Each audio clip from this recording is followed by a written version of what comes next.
नमस्कार, पहाड़ प्रभात देख रहे हैं आप और आपके साथ मैं हूं कौशल सेठ। बुलेटिन की शुरुआत करेंगे इस वक्त की बड़ी खबर के साथ। उत्तराखंड में कोरोना मरीजों की संख्या बढ़ गई है। बड़ी खबर आपको बता रहे हैं, उत्तराखंड में कोरोना मरीजों की संख्या बढ़ी है। एक दिन में 165 पॉजिटिव मरीज मिले हैं। बड़ी खबर आपको उत्तराखंड से बता रहे हैं, एक दिन में 165 कोरोना के मरीज मिले हैं। प्रदेश में कोरोना मरीजों की संख्या 914 हो गई है। बड़ी खबर, उत्तराखंड में कोरोना मरीजों की संख्या लगातार बढ़ रही है। एक दिन में 165 पॉजिटिव मरीज मिले हैं। पूरे प्रदेश की अगर बात करें तो कुल संख्या 914 हो गई है और सबसे ज्यादा मरीज नैनीताल और देहरादून में मिले हैं।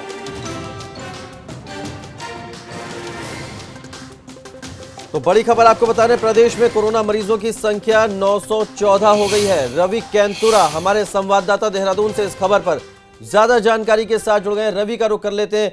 रवि, आंकड़े तो लगातार बढ़ते जा रहे हैं। नैनीताल हो या देहरादून हो, प्रदेश में 914 मरीजों की अब तक जो है रिपोर्ट आ चुकी है पॉजिटिव। अब आगे किस तरह की स्वास्थ्य विभाग की तैयारी है, कैसे कंट्रोल किया जाएगा इस बढ़ती हुई तादाद पर? जी देखिए, लगातार जिस तरीके से आपने बताया कि जो मामले बढ़ते जा रहे हैं और इन मामलों के बढ़ने के बाद नैनीताल ज़िले को रेड जोन भी बना दिया गया है और दूसरा ज़िला देहरादून है जहां पर सबसे ज़्यादा मामले हैं और इसी तरीके से अब प्रत्येक ज़िले में मामले हैं। उधम सिंह नगर में कुछ इस तरीके से है कि वहां पर जो रिकवरी ठीक हुई है तो उसको ग्रीन जोन बना दिया गया है। बाकी जो 11 ज़िले हैं उत्तराखंड के वो ऑरेंज में हैं। तो इसके साथ ही स्वास्थ्य विभाग की जो तैयारियाँ हैं वो लगातार स्वास्थ्य विभाग की तरफ से कोशिशें की जा रही हैं कि पूरी पुख्ता तैयारियां रखी जा सकें। आने वाली जो स्थिति है अगर वो और ज़्यादा ख़राब होती है तो उनके पास पर्याप्त बेड्स हों। इसके लिए जो है पर्याप्त बेडों की संख्या को जो है बढ़ाया गया है। तमाम सरकारी अस्पतालों में भी बढ़ाया गया है। इसके साथ ही जो प्राइवेट अस्पताल हैं वो उनको भी ये निर्देशित किया गया है कि वो अपने पास जो है एक आइसोलेशन वार्ड बनाकर रखें, जो कि तमाम जो सरकारी जो बड़े अस्पताल हैं उनमें बनाए गए हैं। इसके साथ ही पहाड़ों पर किस तरीके से जो है कोरोना ने जो दस्तक दी, वहाँ पर स्वास्थ्य सेवाएँ सुचारू हो सकें, इसके लिए इस समय जो अगर हम स्वास्थ्य विभाग की बात करें तो लगातार इसमें कई डॉक्टर्स भी नई नियुक्तियाँ की गई हैं, खासतौर पर पहाड़ों में। तो लगातार जो है स्वास्थ्य विभाग और प्रशासन की जो चिंताएं हैं वो कोरोना के आंकड़ों ने बढ़ा दी हैं और इसी को देखते हुए लगातार इस पर ही मंथन चल रहा है, क्योंकि सारा कामकाज इस वक्त ठप है। किसी भी दूसरा विषय जो है इस समय उत्तराखंड के सामने नहीं है और उत्तराखंड के चाहे सरकार से लेकर हम बात करें, प्रशासन से लेकर बात करें, तमाम एक ही फोकस है कि कोविड के संक्रमण को कहां पर रोका जा सके। वो आंकड़ा कौन सा होगा जहां पर जो है कोविड का संक्रमण रुकेगा और उसके बाद जो है धीरे धीरे लोग रिकवर हो सकेंगे, उस पर इंतजार है। लेकिन एक संभावना जो जताई है, खुद मुख्यमंत्री ने इस बात को कहा है कि लगभग 2,500 लोग इफेक्टेड हो सकते हैं जो बाहर से आ रहे हैं। 1,81,000 लोग जो है अभी तक जो प्रवासी हैं उत्तराखंड पहुंचे हैं और इन्हीं लोगों में से ज़्यादा जो है यहाँ पर जो संक्रमण बढ़ा है। लेकिन इसके साथ ही साथ कुछ अब केस ऐसे भी हैं जो इनके कांटेक्ट में आए और वो भी लगातार जो है पॉजिटिव आ रहे हैं। तो इससे जो है चिंताएं और ज़्यादा बढ़ गई हैं। कंटेनमेंट जोन की संख्या लगातार उत्तराखंड में बढ़ती जा रही है और जो मैदानी ज़िले हैं वहाँ पर तो हाहाकार है ही। पहाड़ी ज़िलों में भी लगातार कोरोना के मरीजों की जो इजाफा हो रहा है वो चिंता का विषय है। तो इसको देखते हुए लगातार जो तैयारियां हैं वो तो की जा रही हैं, लेकिन इसके साथ जो तमाम लोग हैं प्रदेश के भीतर या प्रदेश में आ रहे हैं उन लोगों से भी लगातार एक ही अपील की जा रही है कि वो एहतियात बरतें, क्योंकि यहाँ पर एहतियात बरतना बेहद जरूरी है। एहतियात बरतना जरूरी है। शासन प्रशासन की कहीं ना कहीं चिंताएं बढ़ी हुई है, क्योंकि लगातार जो कोरोना का ग्राफ है वो बढ़ता जा रहा है। प्रदेश में 914 हो गया है जो आंकड़ा। आप रवि हमारे साथ बने रहिए, आगे भी जानकारी आपसे लेंगे। आगे बढ़ते हैं। उत्तराखंड के कैबिनेट मंत्री सतपाल महाराज कोरोना पॉजिटिव पाए गए हैं। उनकी रिपोर्ट पॉजिटिव आने के बाद शासन तक में खलबली मच गई है। सतपाल महाराज समेत परिवार के 5 और सदस्यों में कोरोना की पुष्टि हुई है। सतपाल महाराज के अलावा पॉजिटिव मिले 4 सदस्यों को ऋषिकेश एम्स में भर्ती कराया गया है। आपको बता दें, सबसे पहले सतपाल महाराज की पत्नी की कोरोना रिपोर्ट पॉजिटिव आई थी, जिसके बाद उनके परिवार के लोगों के सैंपल लिए गए थे। सतपाल महाराज के घर क्वारंटीन का नोटिस भी चस्पा किया गया था। क्वारंटीन होने के बाद भी सतपाल महाराज कैबिनेट बैठक में शामिल हुए थे। अब कोरोना रिपोर्ट पॉजिटिव आने के बाद सरकार पर खतरा मंडरा रहा है, जिसको देखते हुए सीएम त्रिवेंद्र ने सभी मंत्रियों को होम क्वारंटीन में रहने को कहा है। अब सभी मंत्री कुछ दिनों तक घर से ही कामकाज संभालेंगे। तो पूरी सरकार होम क्वारंटीन हो गई है। सतपाल महाराज की कोरोना रिपोर्ट पॉजिटिव आई है। इस खबर पर लगातार हमारे साथ जुड़े हुए हैं देहरादून से रवि कैंतुरा। रवि का रुख करते हैं। रवि, जिस तरह से सतपाल महाराज की कोरोना रिपोर्ट पॉजिटिव आई है, अब कैबिनेट पूरी जो मंत्री हैं सबको कह दिया है सीएम ने कि भाई होम क्वारंटीन रहिए, घर से काम कीजिए। क्या कुछ जानकारी मिल पा रही है किस तरह से अब ये मंत्रिमंडल का जो तमाम काम है वो कैसे होंगे? ये देखिए, ये कहानी जो शुरू हुई है 20 जून से शुरू हुई और 20 जून के बाद 6 दिनों बाद ये सबको पता चलता है, खुद मीडिया को पता चलता है कि उनका जो अपना निजी आवास है उस पर क्वारंटीन का नोटिस चस्पा किया हुआ है। कोई प्रशासन की तरफ से ये बताने के लिए इन 6 दिनों तक तैयार नहीं रहा कि आखिर ये क्वारंटीन का नोटिस चस्पा क्यों हुआ। एबीपी गंगा ने इस खबर को प्रमुखता से दिखाया था, जिसके बाद प्रशासन की तरफ से ये हमें जवाब मिला था कि यहाँ पर कुछ लोग दिल्ली से जो उनके भक्त हैं सतपाल महाराज के, वो इनको मिलने आए थे और उसके बाद जो है इन लोगों को क्वारंटीन यहीं पर कर दिया गया है, यानी कि सीधा सीधा नियमों की अनदेखी हुई। उसके बाद सतपाल महाराज ने एक बात कही कि वो उस दिन उन लोगों से नहीं मिले थे, उनका घर इतना बड़ा है कि वो एक अलग जो है हिस्से में थे घर के, और उसके बाद वो अपने कामकाज के लिए सरकारी आवास में शिफ्ट हो गए। सरकारी आवास में शिफ्ट होने के बाद 20 तारीख की ये कहानी शुरू हुई। 21 तारीख को कैबिनेट थी उत्तराखंड में, उसमें सतपाल महाराज ने भाग लिया। उसके बाद जो है फिर एक कैबिनेट और हुई 29 तारीख को, उसमें भी सतपाल महाराज ने भाग लिया और अपनी तरफ से तमाम मंत्रिमंडल, तमाम बड़े अधिकारियों को काढ़ा भी पिलाया, जो इम्यूनिटी सिस्टम को बढ़ाने की एक बात को लेकर जो है सबको पिलाया गया। लेकिन अब सवाल ये है कि जब कोई भी व्यक्ति कैबिनेट में शामिल हुआ होगा तो तमाम कागजी कार्रवाई होती है जो हुई होगी, चाय हुई होगी, नाश्ता हुआ होगा, ये सब चीज़ें हुई होंगी। लेकिन अब प्रशासन की तरफ से ये कहना है कि कोविड के जो नियम हैं वो 2 तरीके के हैं क्वारंटीन करने के। पहला वो कि जो क्लोज कांटेक्ट में हैं उनको 14 दिन के लिए होम क्वारंटीन रहना ही होगा, और दूसरा वो जो क्लोज कांटेक्ट में नहीं थे वो जो है उनके स्वास्थ्य पर निगरानी रखी जाएगी और उनके सैंपल लेना ज़रूरी नहीं है। तो ऐसे में अब अगर पूरे मंत्रिमंडल की हम बात करें, सरकार की बात करें, तो पूरी सरकार इस समय खतरे में है कोविड के। अब ऐसे में तमाम, अगर हम ये कह सकते हैं कि उत्तराखंड की जो सरकार है वो घर से चलेगी, क्योंकि मुख्यमंत्री ने सभी को ये कहा है कि वो लोग अपने घर से ही काम करें और खुद को सेल्फ क्वारंटीन कर दें। तो कई मंत्री हैं, खुद मुख्यमंत्री हैं, उन्होंने अपने आप को सेल्फ क्वारंटीन कर दिया है। उन लोगों के स्वास्थ्य पर निगरानी स्वास्थ्य विभाग के द्वारा रखी जाएगी, जो क्लोज कांटेक्ट में हैं उनके सैंपल भेजे जा रहे हैं। ऐसे में अब ये देखना है कि जो संक्रमण के खतरे की बात हुई थी, एहतियात बरतने की बात हुई थी, ये एक बड़ी चूक तो हुई है। जहां एक सामान्य अगर हम आदमी की बात करें तो उन पर जो है मुकदमे जो है डिजास्टर मैनेजमेंट एक्ट के तहत जो है उत्तराखंड में हो रहे हैं। कैसे जो है कुछ लोग दिल्ली से देहरादून मिलने आ जाते हैं, आप कैबिनेट मंत्री हैं, एक बड़े पद पर हैं, आपको क्या कोई सूचना नहीं थी कि आपको कोई लोग मिलने आ रहे हैं? तो ये एक बहुत बड़ी चूक है। उसके बाद जिस तरीके से पूरी सरकार जो है खतरे में आ गई है, तो इससे पूरा चिंताएं जो है बहुत ज्यादा बढ़ गई हैं, क्योंकि सरकार के कंधों पर जिम्मेदारी है प्रदेश को बचाने की। और अगर सरकार ये खतरे में आ जाएगी तो दिक्कतें और ज्यादा बढ़ रही हैं। बिल्कुल दिक्कतें बढ़ जाएंगी। बहुत शुक्रिया रवि आपका हमारे साथ जुड़ने के लिए और तमाम जानकारी हम तक पहुंचाने के लिए। तो खुद सीएम होम क्वारंटीन हो गए, उन्होंने सभी मंत्रियों को भी कहा है कि घर से ही कामकाज करें। आगे बढ़ते हैं, एक बड़ी खबर का रुख करते हैं। नैनीताल से ये बड़ी खबर आ रही है, जहां रेड जोन में शामिल हो गया है नैनीताल। बड़ी खबर आपको बता रहे हैं, नैनीताल से ये बड़ी खबर, रेड जोन में शामिल हुआ है नैनीताल। सुबह 7 बजे से शाम 4 बजे तक ही नैनीताल में दुकानें खुलेंगी। जिले में सभी धार्मिक स्थल बंद रहेंगे। तो बड़ी खबर आपको बता रहे हैं, जिले से बाहर जाने के लिए पास जरूरी होगा। कमल जगाती हमारे संवाददाता ज्यादा जानकारी के साथ जुड़ गए। कमल, अब नैनीताल रेड जोन में शामिल हो गया है, लगातार आंकड़े बढ़ रहे हैं, किस तरह के एहतियात बरते जाएंगे, किस तरह के निर्देश जारी किए गए हैं? पर्यटन नगरी के नाम से, पर्यटन क्षेत्र के नाम से मशहूर नैनीताल अब रेड जोन के नाम से जाना जाता है। ये बेहद ही दुखद घटना है, क्योंकि जून का महीना आज से शुरू हो गया है और जून के माह में हमेशा यहाँ पर्यटकों का तांता लगे रहता था। लेकिन आज के दिन यहाँ के आने और जाने के लिए बहुत बड़ी परमिशन की जरूरत हो गई है। नैनीताल की इसमें कोई गलती नहीं है, जबकि सरकार ने इसे रेड जोन बनाया है। इसमें जो प्रवासी लोग हैं, जिन्हें कर्नाटक, महाराष्ट्र या गुरुग्राम से लाया गया था, वो लोग सब पॉजिटिव पाए गए हैं, जिन्हें कस्टडी गवर्नमेंट की मानी जाती है। आपको बता दूं कि जो कस्टडी है गवर्नमेंट की, तो गवर्नमेंट ने उन्हें उठाया है, अपने खर्चे से उठाया है। उनका खाना पीना, उनका रहना, सब कुछ गवर्नमेंट की तरफ से हुआ है। तो गवर्नमेंट ने उनका देख रेख करनी चाहिए, ध्यान रखना चाहिए, ताकि वो आम जनता की कोई भी कांटेक्ट में न आए जिससे कि संक्रमण फैले। तो इस लिहाज से अगर हम देखें नैनीताल को रेड जोन गलत तरीके से करा गया है। और नैनीताल जो रेड जोन हुआ है उसमें ये दुखद घटना है कि अब नैनीताल में जो जिले भर में कोई भी मूवमेंट अब मना हो जाएगा। 4 बजे से पहले तक अब दुकानें या व्यापारिक प्रतिष्ठान खोल पाएंगे। स्कूल वगैरह की अभी कोई स्थिति नहीं दिख रही है। धार्मिक स्थल भी अभी नहीं खुल पाएंगे रेड जोन में।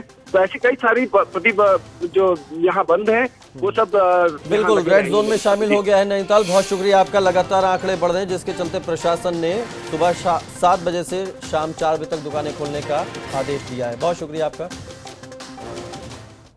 आगे बढ़ते हैं। देहरादून से ये बड़ी खबर आ रही है जहां एक हफ्ते के लिए सचिवालय बंद होने की संभावना है। देहरादून से बड़ी खबर आपको बता रहे हैं, एक हफ्ते के लिए सचिवालय बंद होने की संभावना है। सतपाल महाराज में कोरोना की पुष्टि के बाद हड़कंप मचा है। सचिवालय संघ ने सचिवालय आने से मना किया है। अधिकारियों कर्मचारियों को अपने घर से काम करने की अपील की गई है। विनोद हमारे संवाददाता इस खबर पर ज्यादा जानकारी के साथ जुड़ गए। विनोद, एक हफ्ते के लिए सचिवालय बंद हो सकता है, क्या जानकारी है? देखिए, पर्यटन मंत्री सतपाल महाराज के कोरोना में पुष्टि होने के बाद में सरकार के साथ साथ उत्तराखंड शासन में भी खलबली का माहौल है।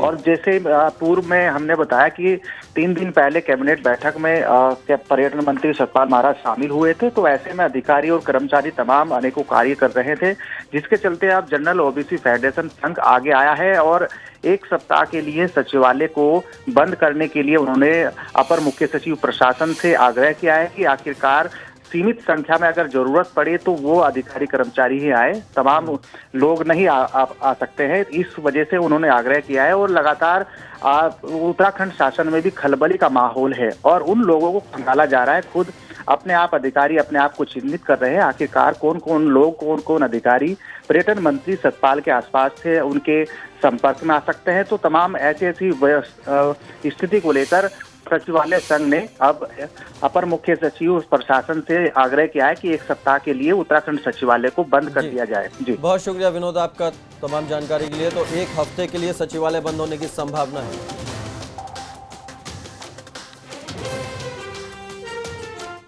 आगे बढ़ते हैं। बागेश्वर से बड़ी खबर आ रही है जहां मौसम का मिजाज बदल गया है। बड़ी खबर बागेश्वर से आपको बता रहे हैं, मौसम का बदला है मिजाज। सुबह से ही बारिश का सिलसिला जारी है। बागेश्वर में सुबह से बारिश हो रही है, तस्वीरें आपके सामने हैं। बारिश से फसलों को नुकसान हो सकता है। मौसम तो बदल गया है लेकिन फसलों को नुकसान होने की संभावना है। सुबह से ही काले बादल छाए हुए हैं, बारिश हो रही है। बागेश्वर की ये तस्वीरें हम आपको दिखा रहे हैं।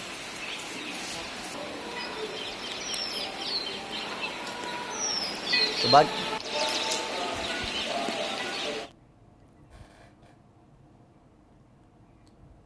अगली बड़ी खबर का रुख करते हैं। ये भी बागेश्वर से ही आ रही है जहां कांडा NH 309A पर हादसा हुआ है। कांडा नेशनल हाईवे 309A पर यह हादसा हुआ है जहां तेज रफ्तार कार बेकाबू होकर खेत में घुस गई है। तस्वीरें आपको दिखा रहे हैं। कार सवार पूर्व ग्राम प्रधान समेत 2 लोग इसमें घायल हुए हैं और इन घायलों को अस्पताल में भर्ती कराया गया है। तो बागेश्वर में तेज रफ्तार का कहर देखा गया है। तेज रफ्तार कार खेत में जा गिरी है।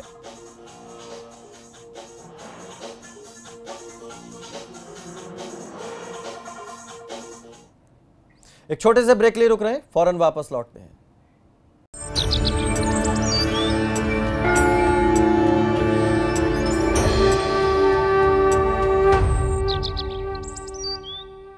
ब्रेक के बाद स्वागत है आपका। हरिद्वार में कोविड अस्पताल के नर्सिंग स्टाफ ने हरिद्वार CMO और अस्पताल के नोडल अधिकारी के खिलाफ मोर्चा खोल दिया है। हरिद्वार में कोविड मरीजों का इलाज कर रहे मेला अस्पताल में बदइंतजामों से परेशान नर्सों ने CMO और नोडल अधिकारी पर दुर्व्यवहार करने का भी आरोप लगाया है। मेला अस्पताल के नर्सिंग स्टाफ का आरोप है कि ना तो कोरोना पॉजिटिव नर्सिंग स्टाफ के लिए अलग से क्वारंटीन की व्यवस्था है और ना ही मरीजों के लिए कोई इंतजाम किए हुए हैं। उनका आरोप है कि अस्पताल में भर्ती 53 कोरोना मरीजों के लिए चाय पानी तक का इंतजाम नहीं है और केवल एक वार्ड बॉय उनकी ड्यूटी में लगा हुआ है। ये अब तक ये था कि कोविड में अलग से हमारा सेक्शन नहीं बना है स्टाफ के लिए, लेकिन अब से आगे से मतलब इसके लिए सोचा जाए कि मतलब भविष्य में ऐसा ना हो। जैसे अभी क्वारंटाइन हम भी ड्यूटी कर रहे हैं, मंत्री हैं क्वारंटाइन में आए हैं होटल में, वहाँ से वहाँ ड्यूटी, वहाँ से वहाँ ड्यूटी लगती है। तो हमारा कहने का मतलब है कि आगे से अगर इस तरह की प्रॉब्लम आती है तो मतलब अब से भी तो सोचा जाए कि उसके लिए व्यवस्था होनी चाहिए कि नहीं होनी। भविष्य में अभी ये स्थिति ऐसी नहीं है कि तुरंत खत्म हो जाएगा। समस्या बस यही है कि हमारा जो स्टाफ है जो और सब पेशेंट के साथ रह रहा है उसको अलग क्वारंटाइन करना चाहिए। इसके लिए हमने सीएमएस से बात तो करी है, वो भी इस चीज़ के लिए कह रहे हैं हाँ बिल्कुल ऐसा होना चाहिए। लेकिन जो ये हॉस्पिटल को मैन्युफैक्चरिंग हुई है ये अलग तरीके से नहीं हुई है, ये इस तरीके से हुई है कि इसमें सारे पेशेंट एक साथ ही रहें, अलग सा कोई सेपरेट रूम नहीं है स्टाफ। यहाँ पे कोविड जो मैनेजमेंट के लिए जितना भी पॉजिटिव पाए जाते हैं उनको 3 प्रकार का फैसिलिटीज़ में जो है एडमिशन कराते हैं, Covid care centre, Covid health care centre और कोविड हॉस्पिटल में। जो अभी जितना भी जो पेशेंट्स पाए जाएंगे, चाहे हेल्थ केयर वर्कर्स हों या जो अन्य पेशेंट्स हों, उनका सिम्टम्स के अनुसार हम भर्ती कर पाएंगे। तो इसमें जो है स्टैंडर्ड जो नॉर्म्स है वो आईसीएमआर का नॉर्म्स है और हेल्थ डिपार्टमेंट की ओर से जारी किया गया गाइडलाइंस है, उसके अनुसार ही हम कर पाएंगे। उत्तरकाशी में भी 6 लोगों की कोरोना रिपोर्ट पॉजिटिव आई है। 4 लोग मुंबई से 18 मई को उत्तरकाशी आए थे, जबकि 2 शख्स 21 मई को मुंबई से उत्तरकाशी आए थे। संक्रमितों में एक 5 महीने की गर्भवती भी शामिल है। गर्भवती महिला की विशेष सतर्कता बरतते हुए स्वास्थ्य का पूरा ख्याल रखा जा रहा है। बाकी सभी संक्रमितों को आइसोलेशन वार्ड में भर्ती कर दिया है।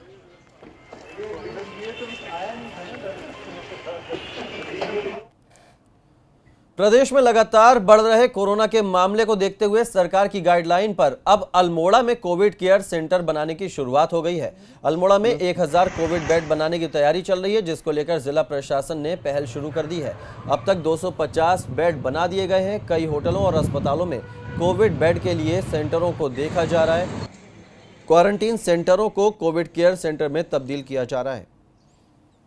देख रहे हैं जिस तरीके से संक्रमण बढ़ रहा है उससे हमें भविष्य में लगता है कि कई नंबर ऑफ केसेस ज़्यादा ना बढ़ जाएं, तो इसको मद्देनजर रखते हुए हमें निर्देशित किया गया है कि हमें अपने जनपदों में कोविड केयर सेंटर्स बनाएंगे, जिनमें सस्पेक्टेड माइल्ड या कोई कंफर्म केस होगा उसका ट्रीटमेंट वहाँ पर किया जाएगा, जिससे कि हमारा जो अवस्थित हॉस्पिटल्स हैं उन पर लोड कम पड़े। कुमायूं आयुक्त अरविंद सिंह हायंकी ने काशीपुर पहुंचकर बाजपुर रोड स्थित आईआईएम क्वारंटीन सेंटर का निरीक्षण किया। इस दौरान व्यवस्थाएं देखकर हायंकी संतुष्ट नजर आए। पत्रकारों से बातचीत करते हुए हायंकी ने कहा कि क्वारंटीन सेंटर की समीक्षाएं उन्होंने की है, उसके हिसाब से पर्याप्त व्यवस्थाएं दिखाई दे रही हैं। हम लगातार मॉनिटरिंग कर रहे हैं। स्टेट बॉर्डर खोलने के लिए राज्य सरकार के दिशा निर्देशों का इंतजार कर रहे हैं। अच्छी स्थिति है। यद्यपि अभी हाईकोर्ट ने भी अपने एक नई इंडिपेंडेंट एजेंसी के रूप में उनके अधिकारियों के द्वारा भी जांच की जा रही है, उनकी भी रिपोर्ट्स अभी अवेटेड हैं। लेकिन बाय एंड लार्ज अगर डिस्ट्रिक्ट्स को हम लोगों ने समीक्षा करी है, पर्याप्त संख्या में बेड्स हैं, पर्याप्त व्यवस्थाएं हैं। हम लोगों ने even zonal magistrates, district magistrate लगा रखे हैं, अलग अलग जोन में वो लोग रेगुलर मॉनिटरिंग कर रहे हैं। जो फील्ड लेवल के ऑफिशियल्स हैं उनको भी लगा रखा है कोऑर्डिनेशन के लिए, ताकि अगर रूरल एरिया में क्वारंटीन सेंटर्स हैं तो प्रधान साहबान को कोई दिक्कत ना हो, उनकी बातें प्रशासन तक पहुंचे समय से, और जो भी समस्या है अगर इंगित की जाती है तो उनका निराकरण हो जाए। अल्मोड़ा विकासखंड के भैंसिया छाना में होम क्वारंटीन प्रवासी शख्स की मौत से हड़कंप मच गया। दरअसल कुछ युवक कुछ समय पहले गुजरात से आया था और होम क्वारंटीन था, लेकिन पति पत्नी में अक्सर विवाद होता रहता था। पत्नी की शिकायत पर युवक को राजस्व पुलिस ने हिरासत में ले लिया। हिरासत में ही युवक की तबीयत खराब हो गई। युवक को पास के ही सामुदायिक केंद्र में भर्ती करवाया गया, जहां उसकी मौत हो गई। अब शव का पोस्टमार्टम किया जा रहा है। वहीं प्रवासी के घर वालों ने शव को लेने से इनकार कर दिया है।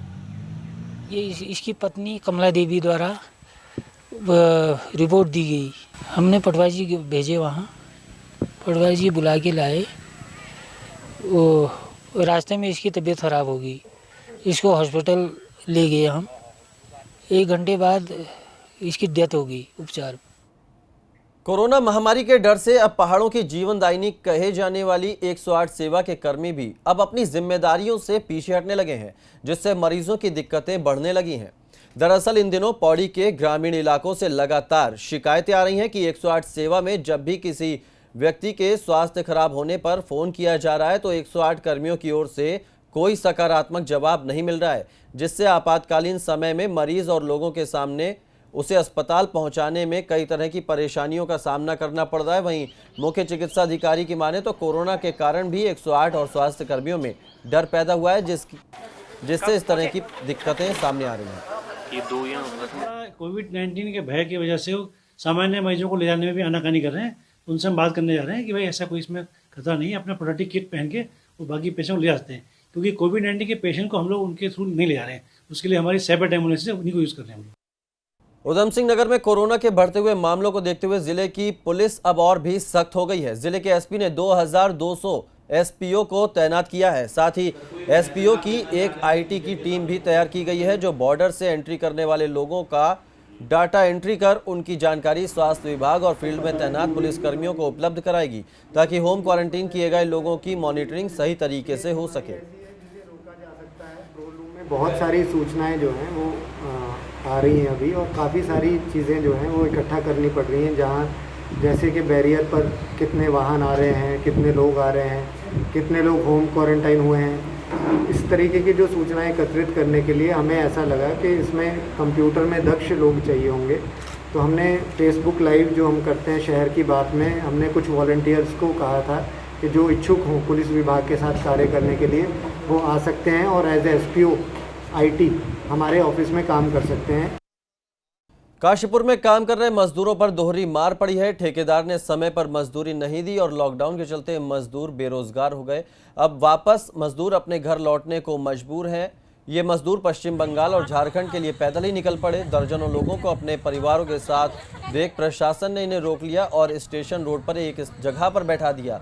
अब इन लोगों की प्रशासन इनके बाबत क्या निर्णय लेता है, ये देखना होगा। उधर इस मामले में ज्वाइंट मजिस्ट्रेट गौरव सिंघल से संपर्क किया गया तो उनसे संपर्क नहीं हो पाया। से लाया हम लोग को 3 महीने 4 महीने हो गया, पैसा दिया नहीं घर पे, सब ये बच्चे घर पे मरता है भूखे बगैर। हाँ, ऐसा इसलिए हम लोग सब घर जा रहे हैं। झारखंड से जी। कितने महीने पहले? हो गया 5 महीने हमें। कितने लोग आए थे आप? हम आए थे 38-40 आदमी जी। अच्छा, और अब क्या दिक्कत आ रही है? जिस दिक्कत ये आ रही है, अभी पैसे ना मिल रहा हो, अभी ये लॉकडाउन में हम लोग अपने घर जाएंगे तो अब पैसे यहाँ खाने की भी दिक्कत हो रही है, इसलिए हम लोग अपने घर चला जाते हैं। काशीपुर में भाजपा के पूर्व विधायक राजीव अग्रवाल के खिलाफ धार्मिक भावनाएं भड़काने का केस दर्ज कर लिया है। मेरा इस संदर्भ में कहना है उन पर आरोप है कि उन्होंने फेसबुक पर सिख समाज के खिलाफ अशोभनीय टिप्पणी की, जिसके बाद एक युवक की तहरीर पर धार्मिक भावनाएं भड़काने का मुकदमा दर्ज किया गया है। उधर पूर्व विधायक ने इस मामले को उनके खिलाफ राजनीतिक षड्यंत्र बताते हुए कहा कि वो अपने पोस्ट को लेकर खेद जता चुके हैं, फिर भी इस मामले को तूल दिया जा रहा है। इसकी जानकारी मुझे भी मिली है। मैं एक राजनीतिक सामाजिक व्यक्ति हूँ, पिछले लगभग 30-32 साल से सार्वजनिक जीवन में मैं रहता हूँ। मैं किसी भी समाज की भावनाओं को भड़काने का कोई भी काम कैसे कर सकता हूँ, ये विचार करने वाला विषय है। मेरा इस संदर्भ में इतने केवल है कहना है कि ये राजनीतिक षड्यंत्र मेरे खिलाफ रचा जा रहा है, और वो दल जो आज जिनको पूछने वाला नहीं है वो इसके पीछे लग करके और इसको उकसाने का काम कर रहे हैं। के विरुद्ध फेसबुक पे आपत्तिजनक टिप्पणी करने को लेकर के वादी परविंदर सिंह द्वारा एक अभियोग लिखवाया गया है, जिसको धारा 153 और धारा 295 IPC में लिखा गया है। बागेश्वर में राजस्व पुलिस की अभिरक्षा में हुई ट्रैक्टर चालक की मौत के मामले में एक नया मोड़ आ गया है। मृतक के बेटे ने हत्या किए जाने का आरोप लगाते हुए अज्ञात के खिलाफ मुकदमा दर्ज कराया है। मृतक के बेटे का कहना है कि कुछ दिन पहले ठेकेदार के कहने पर उसके पिता सेराघाट में काम के लिए चले गए थे। अभी तक इस मामले में किसी पर भी कोई कार्रवाई नहीं हुई है। जिला है, इस बागेश्वर जिला में हॉस्पिटल के अंदर कोई पीएम नहीं हुआ है आज तक, जो मेरे पिताजी का नहीं हुआ आज। बस मैं ये जानना चाहता हूँ, मैं इस चीज़ के ऊपर जांच चाहता हूँ कि ये यहाँ पे मेरे पिताजी का पीएम क्यों नहीं हुआ और किस कारण से नहीं हुआ और हमें गुमराह क्यों किया गया है अभी तक। बस मैं ये जांच चाहता हूँ। हत्या मानते हो या आत्महत्या? हत्या मानता हूँ मैं, बिल्कुल इसको देखने के बाद मैं बिल्कुल इसको एक हत्या मानता हूँ। तो फिलहाल पहाड़ प्रभात में इतना ही। आगे देखिए प्रदेश प्लस मेरे सहयोगी राजीव ढोंडियाल के साथ।